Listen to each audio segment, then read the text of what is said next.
আল্লাহ গো আল্লাহ, এই দেখি এক টুকরা কাঁচা হলুদে আমার পুরো কপালটাই খুলে গেল। তো ভিউয়ার্স, আসসালামু আলাইকুম। সবাই কেমন আছেন? আশা করব সবাই ভালো আছেন। গতবার শীতের সিজনে আমি কিছু কাঁচা হলুদ আনছিলাম মুখে দেওয়ার জন্য, আর সেখান থেকে এক টুকরো কাঁচা হলুদ আমি ছাদে টপে কুপে রেখেছিলাম। আর যেহেতু এবারও আবার শীতের সিজন চলে আসছে, তাই যেহেতু ছাদে আমার কাঁচা হলুদ আছে, সেখান থেকে আমি কাঁচা হলুদটা উঠিয়ে মুখে লাগাবো। তো যেইভাবে সে কাজ উঠাতে গেলাম কাঁচা হলুদ, আর উঠাতে গিয়ে আমি সত্যি ভীষণ অবাক হলাম। অনেকটা কষ্ট হয়েছে। আমি কখনো ভাবতে পারিনি যে এক টুকরা কাঁচা হলুদ থেকে আমি এতগুলো কাঁচা হলুদ পাবো।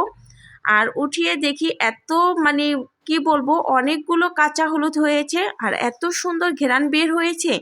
আমি সত্যি পুরো অবাক হয়ে গেলাম এই কাঁচি হলুদগুলো দেখে। কষ্টের ফল সত্যি মিষ্টি। অনেক কষ্ট করে উঠেছি, আর উঠানোর পর দেখি ও মা, এ তো দেখি আমার পুরো চান কপাল। এতগুলো কাঁচা হলুদ এখন আমি কি করব? আমি তো এখন চিন্তায়ও পড়ে গেছি। ভাবছি এই কাঁচা হলুদগুলো আবার আমি লাগাবো, আর সামনের শীতের সিজনে আমি কাঁচা হলুদের বিজনেস করব।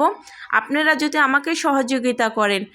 তো ভিউয়ার্স, এতগুলো কাঁচা হলুদ আমি কি করব বুঝতে পারছি না। আপনাদের যদি একটু জানা থাকে কমেন্ট বক্সে জানাবেন যে এতগুলো কাঁচা হলুদ এখন আমি কি করব। এতগুলো তো আর মুখে দেওয়া যায় না। তো সবাই ভালো থাকবেন।